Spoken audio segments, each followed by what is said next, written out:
Tokyo Olympic में भारतीय hockey team ने शानदार परफॉर्मेंस किया और पुरुष टीम ने ब्रॉन्ज मेडल अपने नाम करने में सफल रही। वहीं भारतीय महिला हॉकी टीम ने भी शानदार परफॉर्मेंस किया और ब्रॉन्ज मेडल का मैच खेलने में सफल रही। ओलंपिक में भारतीय खिलाड़ियों के शानदार परफॉर्मेंस के बाद भारत के प्रधानमंत्री श्री नरेंद्र मोदी ने एक बड़ा फैसला किया कि खेल रत्न पुरस्कार को मेजर ध्यानचंद खेल रत्न पुरस्कार के नाम से जाने जाने की घोषणा कर दी है। और पीएम ने ट्वीट करते हुए भी इसकी जानकारी सभी के साथ साझा भी की। और पीएम मोदी ने ट्वीट करते हुए कहा कि मेजर ध्यानचंद भारत के उन अग्रणी खिलाड़ियों में से थे जिन्होंने भारत के लिए सम्मान और गौरव लाया। लोगों की भावनाओं को देख इसका नाम अब मेजर ध्यानचंद खेल रत्न पुरस्कार किया जा रहा है। बता दें कि पहले खेल रत्न पुरस्कार राजीव गांधी खेल रत्न पुरस्कार के नाम से जाना जाता था। नमस्कार दोस्तों, आज जानते हैं एक ऐसे प्रतिभाशाली खिलाड़ी के बारे में जिन्होंने अपने करिश्माई खेल से पूरे विश्व में अपने नाम का डंका बजाया और मां भारती का गौरव बढ़ाया। जी हां दोस्तों, मैं बात कर रहा हूं हॉकी के जादूगर मेजर ध्यानचंद की। उनका जन्म 29 अगस्त 1905 को इलाहाबाद में हुआ था। ध्यानचंद के बेहतरीन खेल की बदौलत भारत ने 1928, 1932 और 1936 में लगातार 3 बार ओलंपिक में हॉकी के गोल्ड मेडल पर कब्जा जमाया था। आज 29 अगस्त को भारत में राष्ट्रीय खेल दिवस के रूप में मनाई जाती है। आइए आज जानते हैं इस महान खिलाड़ी से जुड़ी कुछ रोचक बातें।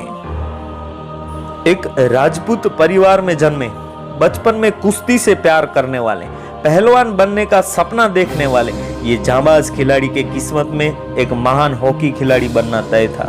16 वर्ष की अवस्था में 1922 में दिल्ली में प्रथम ब्राह्मण रेजिमेंट में सेना में एक साधारण सिपाही की हैसियत से वो भर्ती हुए थे। ध्यानचंद को हॉकी खेलने के लिए प्रेरित करने का श्रेय रेजिमेंट के सूबेदार मेजर तिवारी को जाता है। देखते ही देखते ध्यानचंद हॉकी के महाखिलाड़ी बन गए। जानकर हैरानी होगी दोस्तों कि ध्यानचंद ने अपने लाजवाब इंटरनेशनल करियर में 400 से ज्यादा गोल दागे, जिनमें 100 ओलंपिक गोल, बाकी के मैचों में 300 गोल दागे थे। भारत ने 1932 ओलंपिक में यूएसए को 24-1 से और जापान को 11-1 से धूल चटाई। इन मैचों में किए गए 35 गोलों में से ध्यानचंद ने 12 और उनके साथी खिलाड़ी रूप सिंह ने 13 गोल दागे थे। इस प्रदर्शन से दोनों हॉकी जुड़वा के नाम से प्रख्यात हो गए। एक बार हुआ यूं कि एक मैच में मेजर ध्यानचंद गोल नहीं कर पा रहे थे। उन्होंने मैच रेफरी से गोल पोस्ट की माप को लेकर बहस की। गोल पोस्ट जिसमें गोल किया जाता है। आप जानकर परेशान हो जाओगे कि ध्यानचंद ने आंखों से ही गोल पोस्ट के माप में गड़बड़ी का अंदाजा लगा लिया था। रेफरी के द्वारा जब गोल पोस्ट को चेक किया जाता है तब वाकई ही उस गोल पोस्ट की चौड़ाई जो थी वो अंतरराष्ट्रीय नियमों से कम निकली। जी हां दोस्तों, ध्यानचंद के ऐसे ही जादुई कारनामों से विपक्षी टीम उन्हें मैदान में उतरते देखकर ही डर जाती थी। जर्मनी के तानाशाह हिटलर ने ध्यानचंद को जर्मनी की ओर से खेलने का प्रस्ताव दिया और साथ ही साथ उसे कहा गया था कि आपको जर्मनी की नागरिकता और सेना में कर्नल का पद भी मिलेगा। लेकिन दोस्तों, इस देशभक्त ने इस प्रस्ताव को ठुकरा कर उन्होंने कहा था कि हिंदुस्तान ही मेरा वतन है और उसी के लिए ही मैं आजीवन हॉकी खेलता रहूंगा। 1928 एम्स्टर्डम के ओलंपिक खेलों में मेजर ध्यानचंद ने बहुत ही शानदार प्रदर्शन किया था और वहां के स्थानीय समाचार पत्र में लिखा गया था कि यह हॉकी नहीं लेकिन जादू था और मेजर ध्यानचंद हॉकी के जादूगर हैं। ध्यानचंद के ऐसे करिश्माई खेल को देख नेदरलैंड्स के अधिकारियों ने उनकी हॉकी स्टिक ही तोड़ दी थी, ये जानने के लिए कि कहीं इस हॉकी स्टिक में कोई चुंबकीय तत्व या तो मैग्नेट तो नहीं लगा ना।